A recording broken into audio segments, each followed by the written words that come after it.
Good morning, students. How are you all doing? I'm your host Anshuman, your English faculty. So, आज हम क्या करने वाले हैं? आज हम 2022 का एक पेपर करने वाले हैं, ठीक है? शिफ्ट 1 का. So, इसमें टोटल 25 क्वेश्चंस हम देखेंगे. तो चलिए बढ़ते हैं पहले क्वेश्चंस की तरफ. So the first question is, okay, let's read the instruction first of all. Select the most appropriate option to complete the given sentence. ठीक है, ये जो क्वेश्चन है बेस्ड है फिलर्स पर.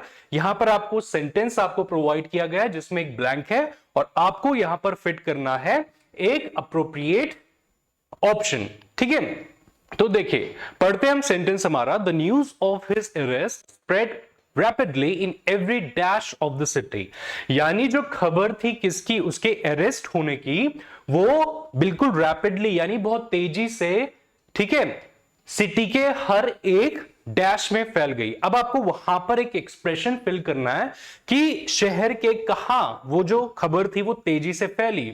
सो the first is rack and ruin, second ins and outs, third is nook and corner and the fourth is life and soul. ठीक है, बात करते हैं पहले वाले के बारे में, rack and ruin. What is the meaning of rack and ruin? We use this expression जब हमें बताना होता है कि कोई बर्बाद हो चुका है, right? Someone has been destroyed, someone has been ruined. ठीक है, तो क्या यहां पर ये फिल हो पाएगा? क्या ये करेक्ट ऑप्शन होगा? नहीं, ये कॉन्टेक्स्ट से एकदम क्या होगा, अलग हटके होगा. ठीक है, सेकेंड वाला देखिए, ins and out. So what's the meaning of ins and out? Ins and out का मतलब होता है आप जब किसी चीज के उसकी पूरी प्रोसीजर के बारे में आप जानते हैं कि ठीक है, इसका हर एक डिस्क्रिप्शन. फॉर एग्जाम्पल मैं बोलूं कि I don't know, I am not aware of the ins and outs of the computer. ठीक है, कि मुझे कंप्यूटर के बारे में जो भी डिस्क्रिप्शन है, जो भी उसका मशीन मशीनरी होती है, कैसे वो वर्क करता है, what's the procedure, so I don't know that. ठीक है, सो इन्स एंड आउट्स वहां पर आप यूज करेंगे. ठीक है, तो क्या ins and outs of the cities हो सकता है? नहीं, है ना? Then we come to the fourth one, life and soul. So life and soul क्या मतलब? देखिए, जिंदगी और आत्मा, है ना? Life and soul आप यूज करते हैं बताने के लिए कि कोई एक चीज या एक इंसान, ठीक है, उस जगह की या उस प्लेस की क्या है, एनर्जी है. ठीक है, यानी उसकी जान है. ठीक है, for example I can say that the party is life and soul. This party is a life and soul. यानी ये जो पार्टी है ये क्या करती है, हमें एक बेसिकली ये हमारी जान है. ठीक है, हमें ये चलाती है. This gives us energy. और that particular person is the life and soul of a company, है ना? यानी वो जो इंसान है, वो जो एक एम्प्लॉय है, वो हमारी कंपनी का क्या है, एक लाइफ एंड सोल है. दैट मीन्स उसकी वजह से ही यहां पर एक एक एनलाइटन मूड में सब यहां पर रहते हैं, गुड एनर्जी में सब रहते हैं और सबका अच्छा एक जो एम्बियंस है ऑर्गेनाइजेशन का वो बहुत अच्छा हो जाता है. सो लाइफ एंड सोल हम वहां पर यूज करते हैं. तो अगर आप देखेंगे कॉन्टेक्स्ट के हिसाब से ये नहीं फिट बैठेगा.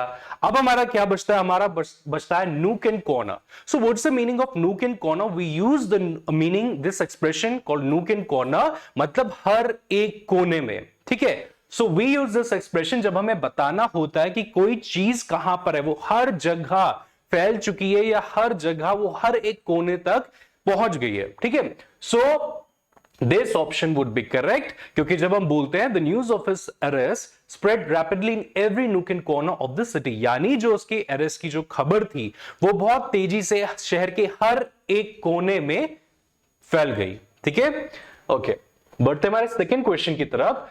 Okay, so let's read the instruction first of all. Select the correct passive form of the given sentence. ठीक है, आप सभी जानते होंगे कि passive form क्या होता है. We have two voices, right? The active and the passive voice.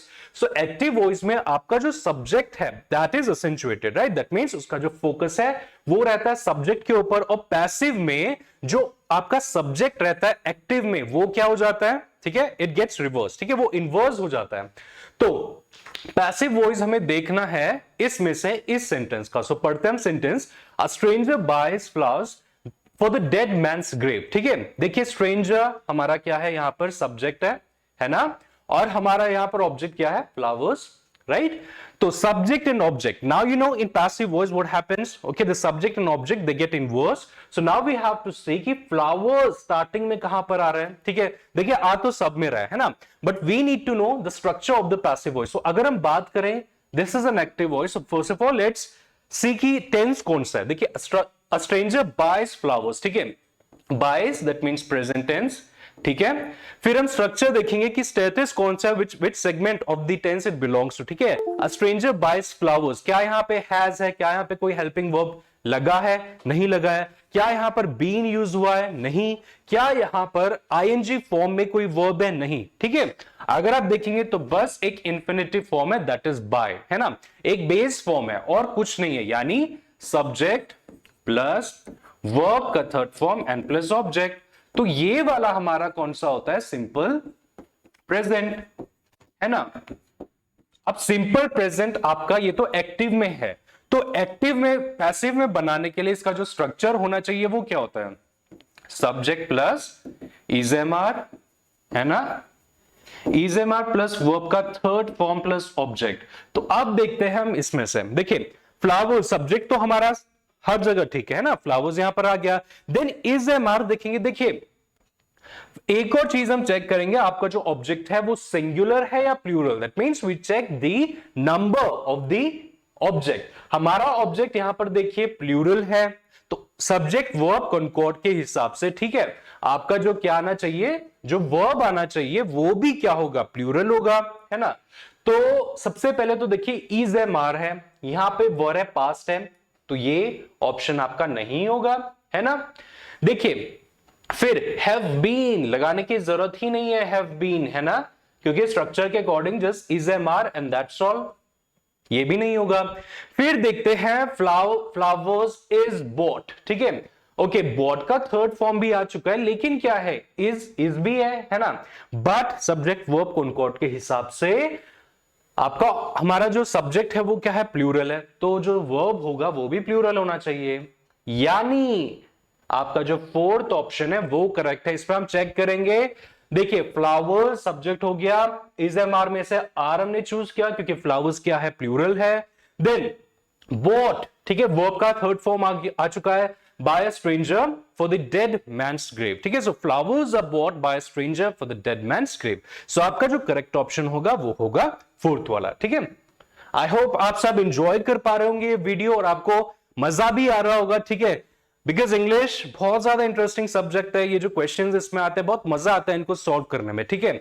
So question third, and specially अगर आप जानते हैं हर एक ट्रिक और हर एक डीप नॉलेज अगर आप रखते हैं तो आपको और ज्यादा मजा आता है, ठीक है, स्पेशली जहां पर थोड़ा सा कंफ्यूजन, जो क्वेश्चंस है वो थोड़ा सा कंफ्यूजिंग लग सकते हैं, ठीक है, तो आपकी जो ग्रामेटिकल नॉलेज है इट हेल्प्स, ठीक है।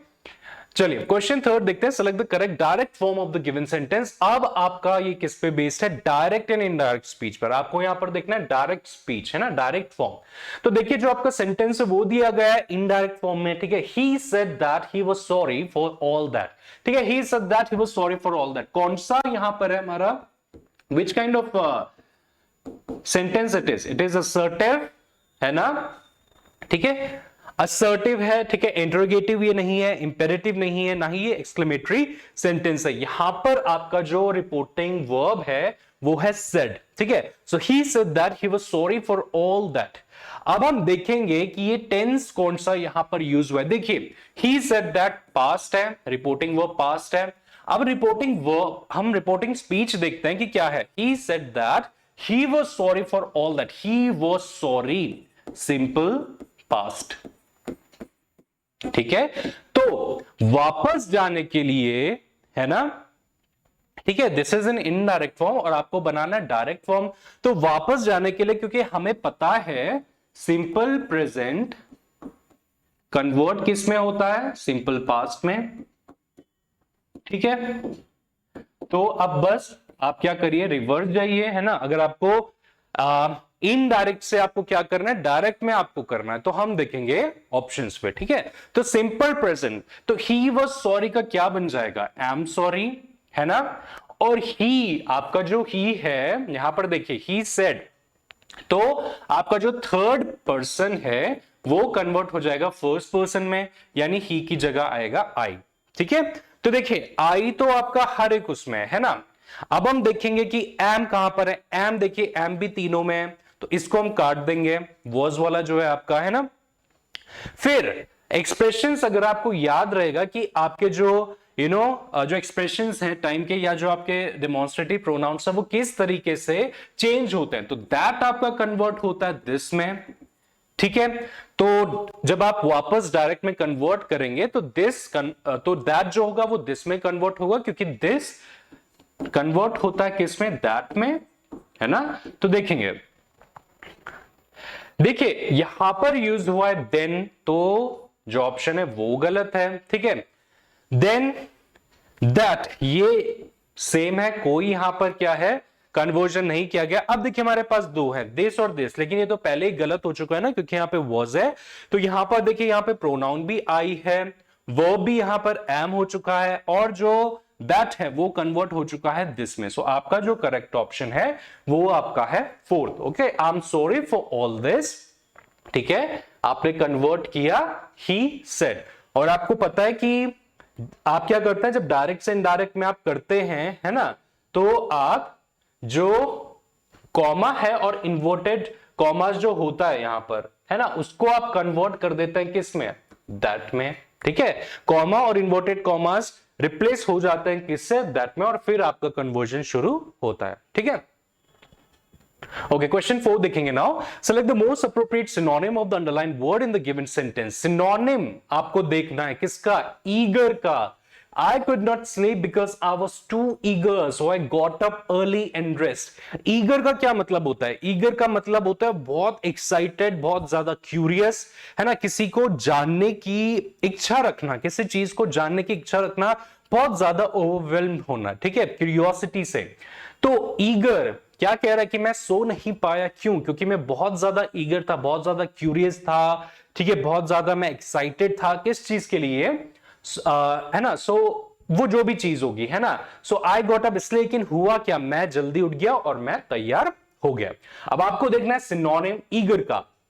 एपैथेटिक, क्या एपैथेटिक हो सकता है, नहीं। एपैथी या एपैथेटिक का मतलब है अ पर्सन, ठीक है, जिसके अंदर इमोशंस की कमी होती है, person who is not emotional, ठीक है, who doesn't feel the emotions like love, anger, ठीक है, या फिर लाइक हैप्पीनेस, इस तरह का, ठीक है, एक हमदर्दी जिसके अंदर नहीं होती है, दैट इज एपैथेटिक, ठीक है। टेंस्ड, ठीक है, ये भी यहां पर नहीं होगा, ठीक है, आपको पता है टेंस यानी थोड़ा सा स्ट्रेस्ड आउट होना, ठीक है, ये भी नहीं होगा। ईगर, क्योंकि आपको ईगर का मतलब पता है, सेटिस्फाइड यानी सेटिस्फाई होना, ठीक है, कंटेंट हो जाना, ठीक है, तो सेटिस्फाई भी यहां पर इसका सिनोनिम नहीं होगा। आपके पास फिर एक वर्ड आता है दैट्स कॉल्ड एक्सिलरेटेड, ठीक है। एक्सिलरेटेड का मतलब होता है बहुत ज्यादा खुश होना, ओके, वेरी मच हैप्पी या एक्सटेटिक होना, इसका एक दूसरा एक वोकैबुलरी है, एक्सटेटिक होना, ठीक है, बहुत ज्यादा जॉकन, एबोलियंट, ये सारे इसके क्या है, सिनोनिम्स हैं, ठीक है। तो ईगर का मतलब होता है एक्साइटेड या हैप्पी, क्यूरियस, ठीक है, सो इसका ये सिनोनिम है एक्सेलरेटेड, जिसका मतलब होता है क्या, वेरी मच हैप्पी, ठीक है, या एनिमेटेड, काफी जो जिंदा दिल हो, या जिसमें काफी जान हो, ठीक है, जो जानता है कि अपनी लाइफ को कैसे जीना है, ठीक है। Okay, fifth, select the incorrectly spelled word in the following sentence. देखिए अब आपको इनकरेक्टली कौन सा वर्ड यहां पर स्पेल किया गया वो आपको देखना है, तो पढ़ते हैं sentence. The ruthless story of Pankaj assassination in the Caribbean island is thrilling to read. यानी पंकज का जो assassination था, कैसे उसको मारा गया था, ठीक है, उसकी जो स्टोरी है, वो जो रूथलेस स्टोरी है, यानी वो काफी जो ब्रूटल या क्रूअल स्टोरी है, बहुत बुरी स्टोरी जो है, जो उसका जो असैसिनेशन हुआ था कहां, कैरिबियन आइलैंड पर, वो बहुत ज्यादा इंटरेस्टिंग है रीड करने के लिए, पढ़ने के लिए, ठीक है। तो देखेंगे हमारे पास 4 ऑप्शन है। थ्रिलिंग, थ्रिलिंग की स्पेलिंग हम चेक करते हैं, तो थ्रिलिंग देखिए सही है ना, THRILLING यही स्पेलिंग होती है थ्रिल, और फिर उसके आगे ING। देन असैसिनेशन देखेंगे, असैसिनेशन, ठीक है, ASSASSINATION करेक्ट है, ठीक है, कोई इसमें गड़बड़ नहीं है। Ruthless, ruthless is a very common word, ठीक है, इसका जो स्पेलिंग है ये भी क्या है, सही है, ठीक है। आपका जो वर्ड है जिसका स्पेलिंग रॉन्ग है वो है कैरिबियन, ठीक है। कैरिबियन, कैरिबियन एक आइलैंड का नाम है जिसका जो स्पेलिंग है इट शुड बी कैरिबियन, है ना, यानी instead of double R it should be double B, और जो आर होगा वो सिंगल रहेगा, ठीक है। So that is Caribbean island, ये इसका सही स्पेलिंग है, यानी जो इनकरेक्टली स्पेल्ड वर्ड है वो है आपका सेकेंड वाला। सिक्स क्वेश्चन देखिए, select the option that expresses the given sentence in the passive voice. So passive voice अब फिर से यहां पर आपको देखने को मिलता है, ठीक है। तो देखिए, the sewage water smells fall, ठीक है, the sewage water smells fall. अब जब हम ऑप्शन देखते हैं ना, तो ऑप्शन तो ठीक है आप देख लेंगे कि the fall is smelled by the sewage water is fall when it is smelled, ठीक है। The sewage water has a fall smell, ये तो एकदम सेम हो, ये तो ऑलमोस्ट सेम हो गया, बस थोड़ा सा यहां पर वर्ब हमने लगा दिया, ठीक है। चौथा आपका है passive construction is not possible. Okay, आप जब ये सेंटेंस पढ़ते हैं तो आपको ऑप्शंस देखने की भी जरूरत नहीं है कि इसमें से कौन सा इसका पैसिव वॉइस हो सकता है। क्यों? क्योंकि जब हम सेंटेंस देखते हैं तो हमें पता चलता है कि यहां पर जो स्मेल जो वर्ब है ये एक इनट्रांजिटिव वर्ब यहां पर है, ठीक है। इनट्रांजिटिव वर्ब यानी वो वर्ब्स जो ऑब्जेक्ट कंटेन नहीं करते हैं, डायरेक्ट ऑब्जेक्ट वो कंटेन नहीं करते हैं। तो हम पैसिव वॉइस के बारे में जानते हैं कि पैसिव वॉइस, ठीक है, ऐसे सेंटेंस जिनमें जो इंट्रांजिटिव वर्ब्स जब होते हैं तो इनका पैसिव वॉइस का कंस्ट्रक्शन पॉसिबल नहीं होता है, ठीक है। आप हर एक सेंटेंसेस का पैसिव वॉइस नहीं कंस्ट्रक्ट कर सकते हैं, ठीक है। पैसिव वॉइस किसका कन्वर्ट कर किसका पॉसिबल होता है कन्वर्ट करने के लिए, ठीक है, जिसमें आपके क्या हो, ट्रांजिटिव वर्ब्स हो, ठीक है, यानी जो ऑब्जेक्ट कंटेन करते हैं, ठीक है, डायरेक्ट ऑब्जेक्ट जिनमें आती है। तो इसका जो करेक्ट ऑप्शन होगा वो होगा फोर्थ वाला, यानी passive construction is not possible, यानी यहां पर नहीं पॉसिबल है पैसिव वॉइस को कंस्ट्रक्ट करना, ठीक है।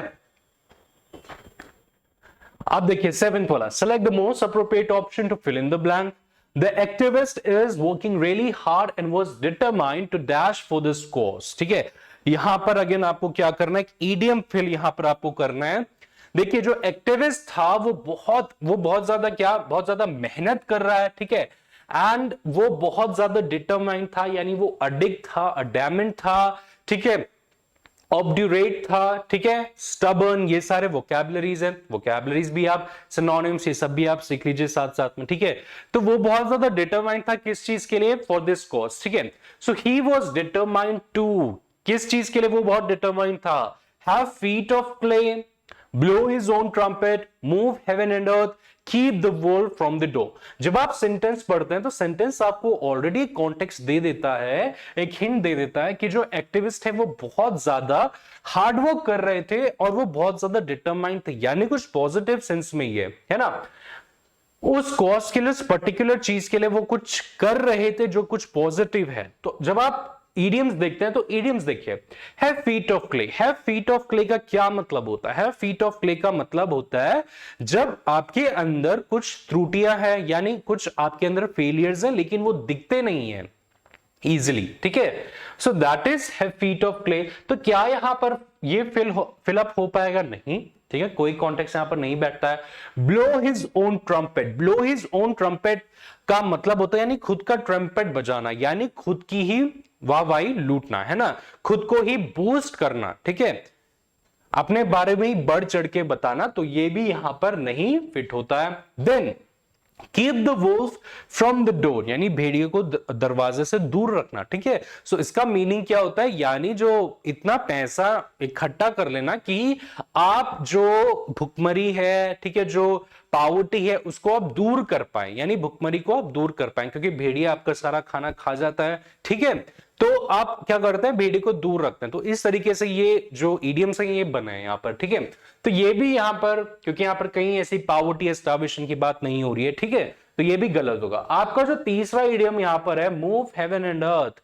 सो मूव हेवन एंड अर्थ का मतलब यानी स्वर्ग और धरती को हिला देना, उसको मूव कर देना, ठीक है। तो बोलते हैं ना कि मैं तुम्हारे लिए जमीन और आसमान एक कर दूंगा, ठीक है, या धरती हिला दूंगा, ठीक है।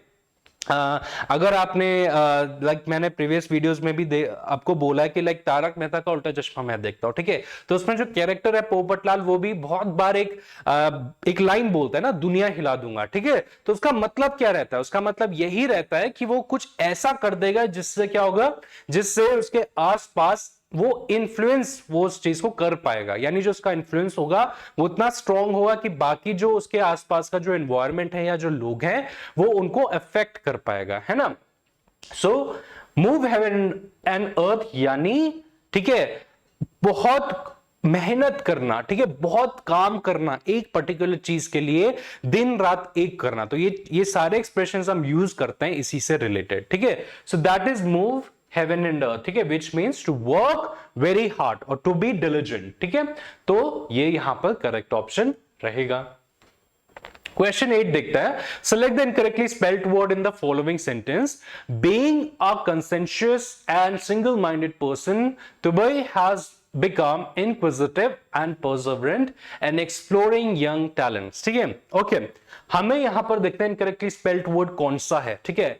conscientious का क्या मतलब होता है? diligent, ठीक है। ये वर्ड देखिए, अभी जस्ट मैंने थोड़ी देर पहले कहा था डिलिजेंट, ठीक है, वर्कहॉलिक, ठीक है। ये सारे वर्ड्स क्या है? इंडस्ट्रियस, ठीक है। इनका मतलब होता है a person who works very hard, ठीक है, जिसको अपने काम से बहुत ज्यादा लगाव है और जो बहुत मेहनत लगा के जो काम करता है, ठीक है। सो दैट इज कंसेंशियस, ठीक है। देन हमारा दूसरा वर्ड है यहां पर इनक्विजिटिव। इनक्विजिटिव का मतलब होता है, जो हम थोड़ा देर पहले बातें भी कर रहे थे, क्यूरियस, है ना, to be curious about something, ठीक है। then perseverant so perseverant का मतलब होता है बहुत ज्यादा मेहनत करना, किसी चीज को काफी टाइम तक करना, दो आपको सक्सेस मिले या ना मिले, या वो चीज आपको डिफिकल्ट लगे, लेकिन उस चीज के लिए, ठीक है, कंटिन्यूअसली मेहनत करना, ठीक है, यानी लगे रहना उस चीज के लिए ना। सो दैट इज परसेवरेंट।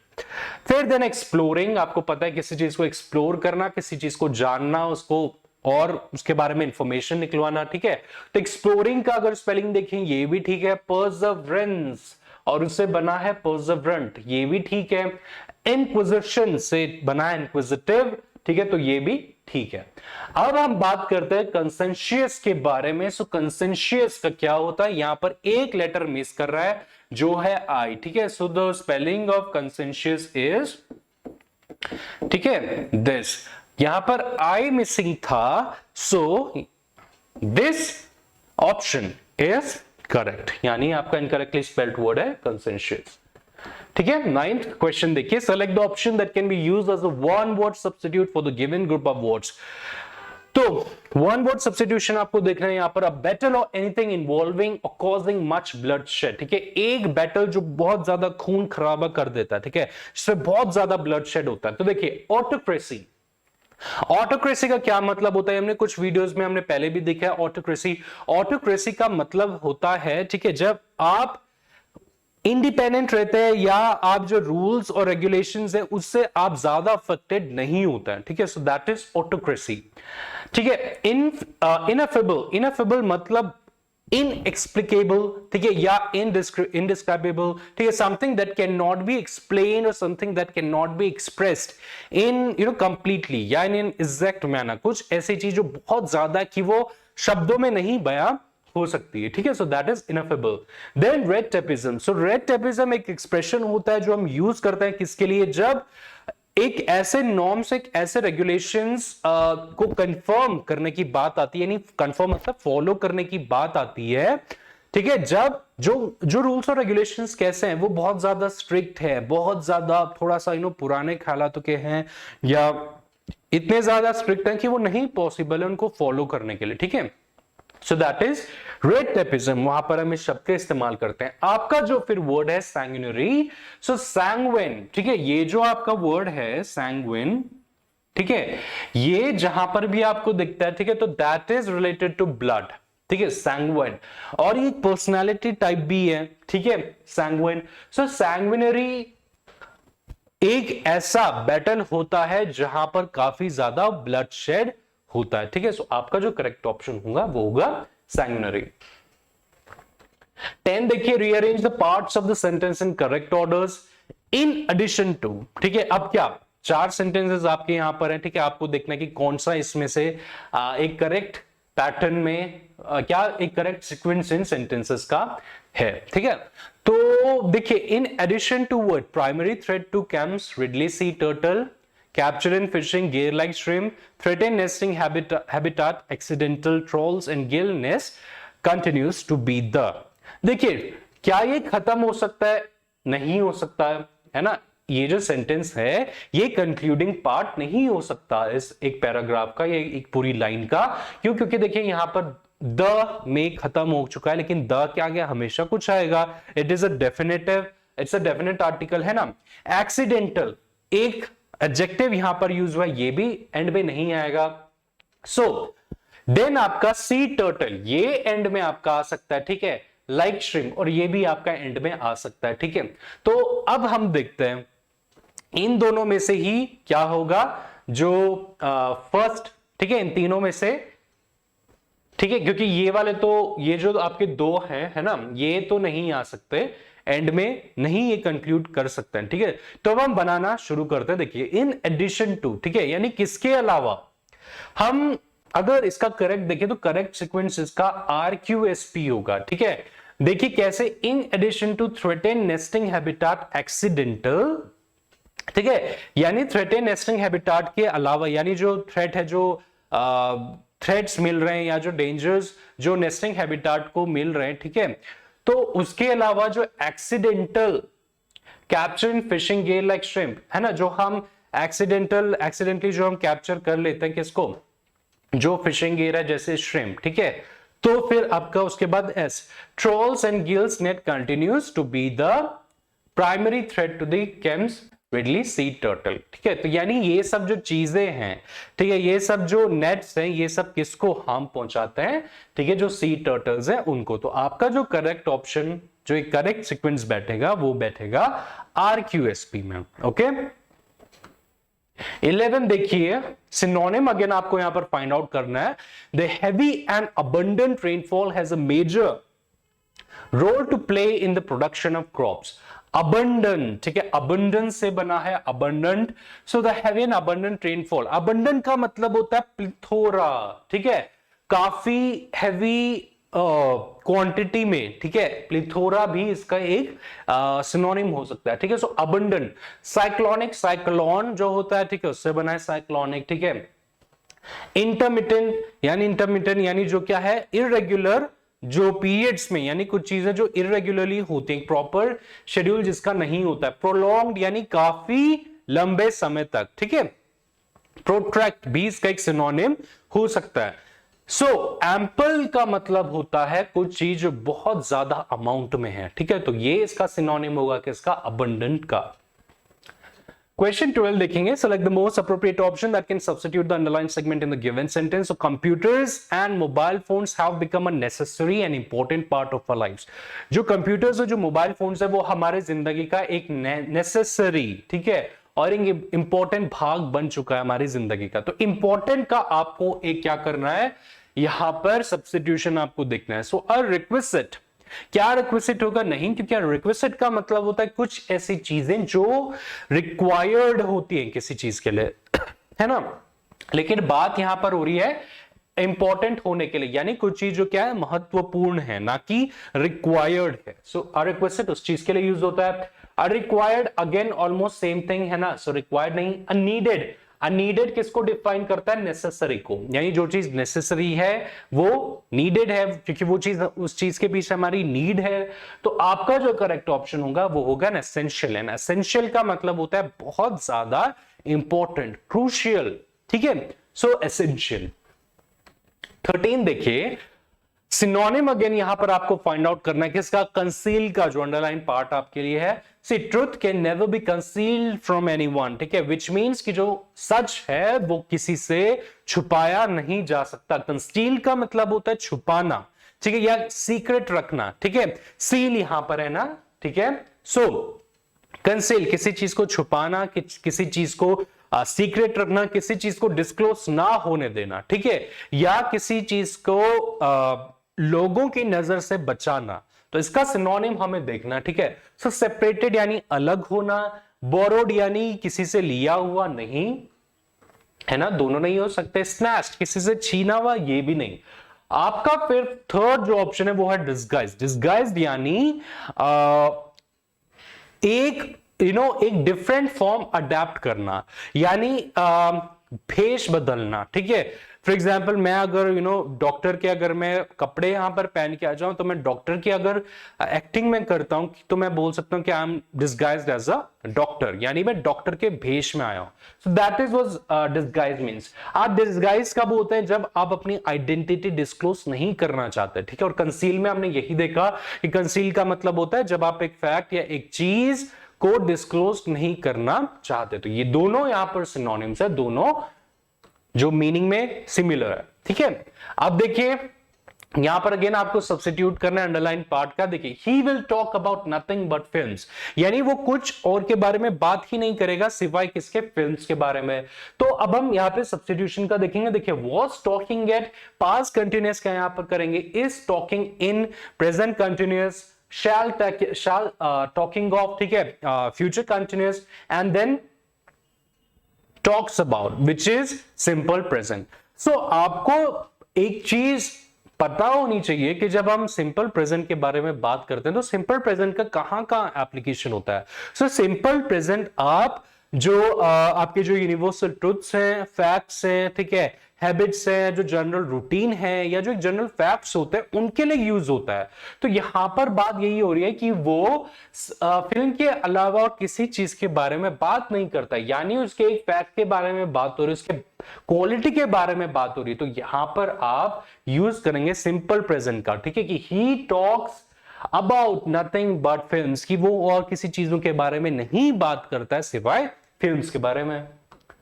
15th देखिए एरोनियस पार्ट यहां पर आपको ढूंढना है। Parts of the following sentence have been given as options, select the option that contains a grammatical error. कौन सा किस पार्ट में यहां पर ग्रामेटिकल एरर है वो आपको देखना है। देखिए she is quite a generous woman to have donated such a large amount for the flood affected people. To have donated कोई यहां पर आपको गलत नहीं लग रहा है, ठीक है। सच अ लार्ज अमाउंट यहां पर भी कोई एरर नहीं लग रहा है। For the flood affected people यहां पर भी कोई मिस्टेक हमें नहीं लग रही है। हम देखेंगे किसके जो क्या है एडवर्ब यहां पर यूज हुआ है, शी इज क्वाइट, फिर एक आर्टिकल यहां पर लगा है अ जनरस वुमेन, ठीक है। सो आपका जो एरोनियस पार्ट होगा वो यहां पर होगा क्योंकि जो एडवर्ब है वो प्रॉपर तरीके से यहां पे नहीं यूज हुआ है। तो it should rather be what, she is a quite generous woman, ठीक है, या अ वेरी जनरस वुमन, ठीक है। यहां पर जो आर्टिकल है ये बीच में लगा, तो इसका पोजीशन आपको क्या करना है, थोड़ा चेंज करना है, ठीक है। अब हम देखते हैं 16th वाला, select the most appropriate option to fill in the blank. He is diligent, therefore he will. Diligent, देखिए काफी बार ये वर्ड आ रहा है, ठीक है, इसलिए हम देखिए इन माय वीडियोस मैं क्या कोशिश करता हूं कि साथ साथ में अगर एक वर्ड का पॉसिबल हो पाता है उसके सिनोनिम्स बताना तो मैं वो बता देता हूं। क्यों? क्योंकि वो साथ साथ में प्रैक्टिस हो जाती है, आपको वो याद हो जाता है साथ साथ में, है ना। सो दैट इज डिलिजेंट का मतलब होता है क्या, आपको पता है, इंडस्ट्रियस, वर्कहॉलिक, समवन जो बहुत ज्यादा काम करता है, कंसेंशियस अभी हमने पढ़ा था, ठीक है, जो बहुत ज्यादा काम के प्रति क्या डेडिकेटेड है। सो अगर कोई बहुत ज्यादा काम के प्रति डेडिकेटेड है तो वो क्या होगा, क्या वो फेल होगा, क्या वो गिर जाएगा? नहीं ना, रिमेन यहां पर कोई सेंस नहीं बनाता है, वो ऑफ कोर्स सफल होगा, ठीक है। सो आपका सक्सीड यहां पर क्या होगा, करेक्ट ऑप्शन होगा। 17 देखिए, अप्रोप्रिएट यूज ऑफ प्रपोजिशन कहां पर यूज हुआ है, ठीक है, कहां पर यहां पर किया गया अप्रोप्रिएट यूज ऑफ प्रपोजिशन। देखिए he arrived to Sunday morning, अगर आप देखिए संडे संडे यूज हुआ है और उनके पीछे प्रीपोजिशंस यूज हुए हैं, यानी ये क्या है, डेज है ना, डेज ऑफ अ वीक, ठीक है। सो संडे मंडे ट्यूसडे, आपको पता है डे के साथ हम यूज करते हैं on Tuesday, on Monday, on Thursday, ठीक है। तो बस और कुछ देखने की जरूरत नहीं है, आपको बस ये टिक करने की जरूरत है, फोर्थ वाला, ठीक है। So the correct option will be he arrived on Sunday morning, की संडे की सुबह को वो पहुंचा, in Sunday, at Sunday, to Sunday, doesn't make any sense, ठीक है। 18 देखिए, select the most appropriate option to substitute the underlined segment in the given sentence. Got permission. After prolonged discussion, Gayatri got a permission from her parents to study law. ठीक है, यानी काफी लंबे discussion के बाद गायत्री को फाइनली परमिशन मिल गई अपने पेरेंट्स से लॉ यानी कानून की पढ़ाई करने के लिए। तो आपको सब्स्टिट्यूशन देखना है। सो गॉट अ परमिशन, ठीक है। परमिशन क्या है? एक एब्स्ट्रैक्ट नाउन है ना। और हमें पता है एब्स्ट्रैक्ट नाउन्स के साथ हम जो आर्टिकल्स है उनका यूज हम नहीं करते हैं, ठीक है, चाहे वो एब्स्ट्रैक्ट नाउन्स हो चाहे वो अनकाउंटेबल नाउन्स हो।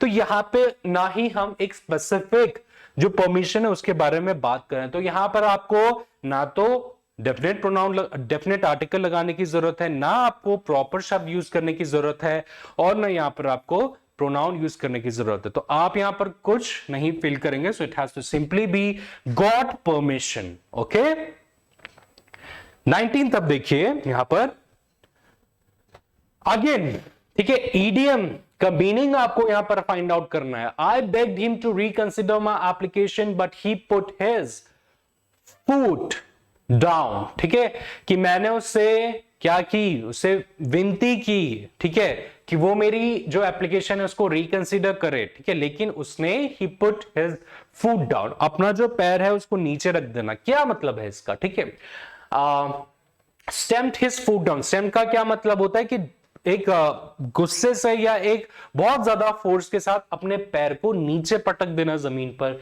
नहीं, ठीक है, कुछ मतलब होगा ना ईडीएम का स्पेसिफिक। एग्रीड टू रिकंसिडर, क्या फिर इसका मतलब एग्रीड टू रिकंसिडर होगा कि पहले तो उसने वो रिकंसिडर करने की उसे बैक कर रही थी, गुजारिश उसे कर रही थी और वो मान गया? नहीं, क्योंकि the correct option is refuse to yield, ठीक है।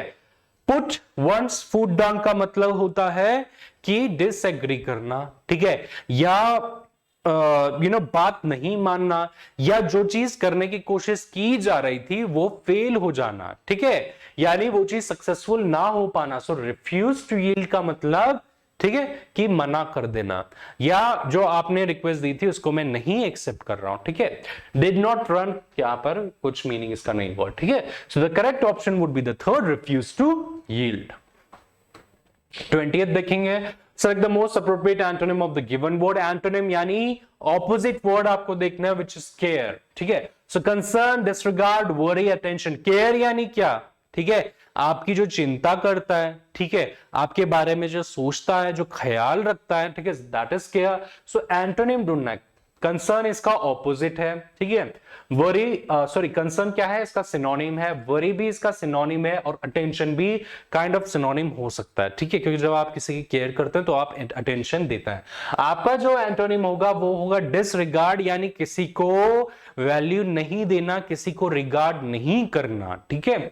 So that is the antonym, disregard.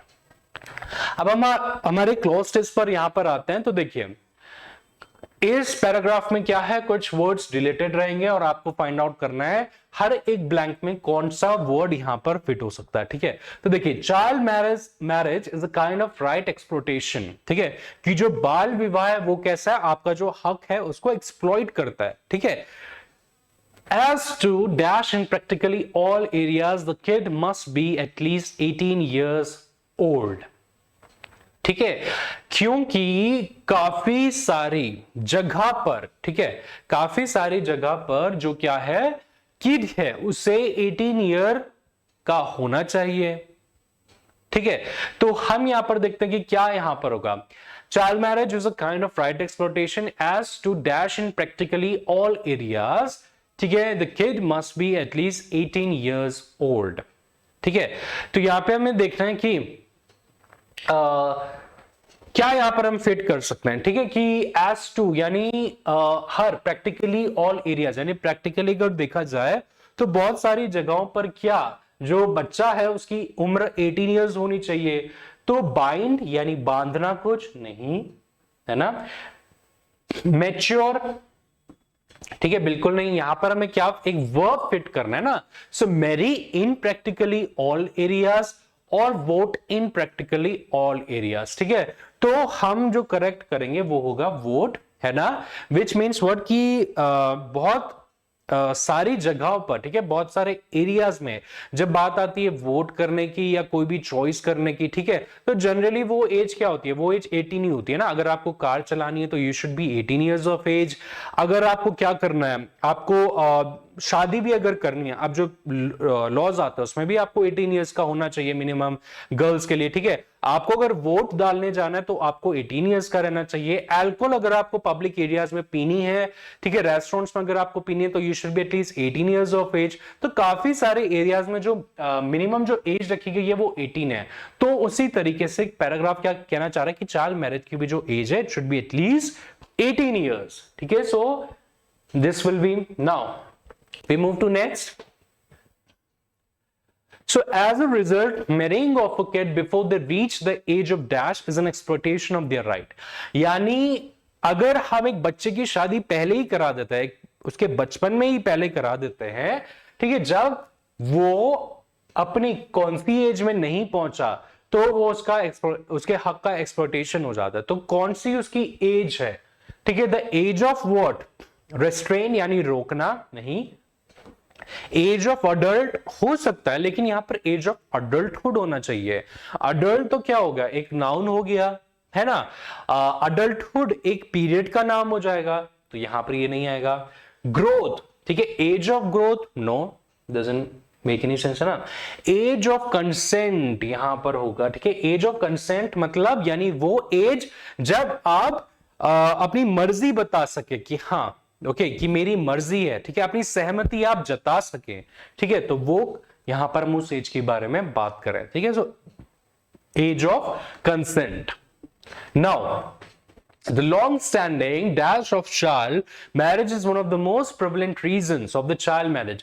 यानी जो बाल विवाह है वो अभी तक क्यों चल रहा है, उसके पीछे क्या एक रीजन है जो अभी तक है, लॉन्ग स्टैंडिंग, जो काफी टाइम से चल रहा है, ठीक है। So the long standing dash custom taboo fed hazel, hazel मतलब होता है क्या, एक प्रॉब्लम, है ना, कुछ जो ट्रबल होती है, ठीक है। हेजल ऑफ चाइल्ड मैरिज नहीं, वो प्रॉब्लम तो अभी भी है। फेद विश्वास है चाइल्ड मैरिज में नहीं, है ना। टैबू, टैबू क्या होता है, something which is bizarre, something जो बहुत क्या अजीब होता है, ठीक है, और वो सोसाइटी जो सोशल नॉर्म्स है उसमें वो फिट नहीं बैठता, दैट इज अ टैबू। तो टैबू भी नहीं। हाँ, बाल विवाह तो टैबू हो सकता है कहीं कहीं पर, लेकिन बहुत जगह ये नॉर्मल है। अब हम आते कस्टम, यानी जो एक रीति रिवाज है, ठीक है, वो उसके बारे में हम बात करें तो correct option would B custom, कि जो लॉन्ग स्टैंडिंग कस्टम है यानी जो काफी समय से जो चलते आ रहे रिवाज हैं चाइल्ड मैरिज के, उसकी वजह से ये जो चाइल्ड मैरिज है वो काफी अभी तक प्रेवलेंट कर रही है काफी एरियाज में, ठीक है। Then the elders want to plan for the dash, ठीक है, अब बढ़ते हैं नेक्स्ट की तरफ। So the elders want to plan for the dash of their family, so they marry off the children to establish their position, ठीक है। यानी जो बड़े घर के जो बड़े हैं, जो घर में जो बड़े लोग होते हैं, तो वो क्या करते हैं, वो है ना plan for the of their family, वो अपनी फैमिलीज का कुछ प्लान करते हैं। फैमिली का क्या प्लान करता है, इवोल्यूशन नहीं, इवोल्यूशन मतलब आपको पता है ना, इवॉल्व होना, ठीक है, एक डिफरेंट फॉर्म में आना पहली वाली से, to change your version, to with come up with modification, ठीक है। कोएलिशन, कोएलिशन क्या होता है, जब कुछ पार्टीज अलायंस करती है आपस में, एक गठबंधन बनाती है, ठीक है। सो कोएलिशन भी नहीं होगा। क्रिएशन यानी कुछ चीज क्रिएट करना नहीं।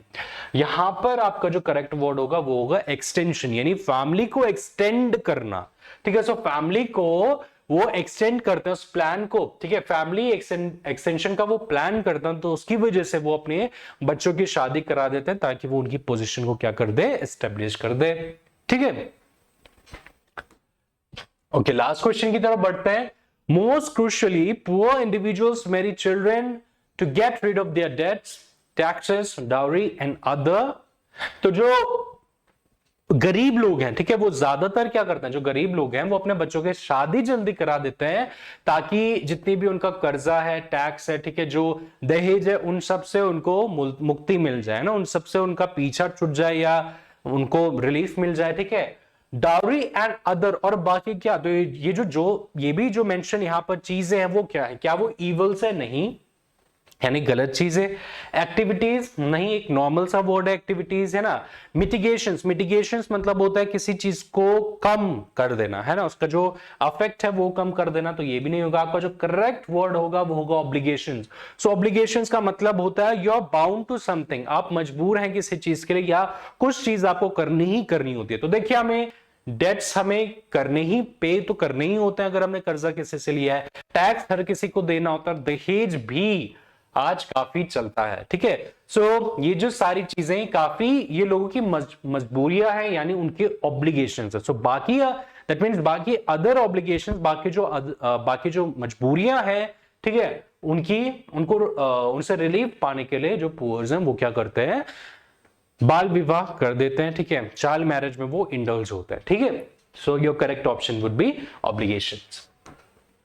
सो thank you so much guys. इस सीरीज में हमने किए थे 25 क्वेश्चंस, ठीक है, एक पेपर 1 के। सो आई होप आप लोगों ने काफी कुछ इससे सीखा होगा, न्यू वर्ड्स आपने सीखे होंगे, वोकैबुलरीज आपकी एनरिच हुई होंगी, ठीक है, और काफी नई चीजें, जैसे हमने पैसिव वॉइस का हमने एक चीज देखा था कि इंट्रांजिटिव वर्ब्स के साथ जो पैसिव वॉइस अगर कोई होता है तो वो कन्वर्ट नहीं हो पाता है, ठीक है। तो काफी चीजें आई होप आपने इसमें नई सीखी होंगी। तो मिलते हैं हमारे नेक्स्ट सेक्शन में, जिसमें हम और कुछ क्वेश्चंस के साथ आएंगे। So thank you so much, have a good day, bye bye.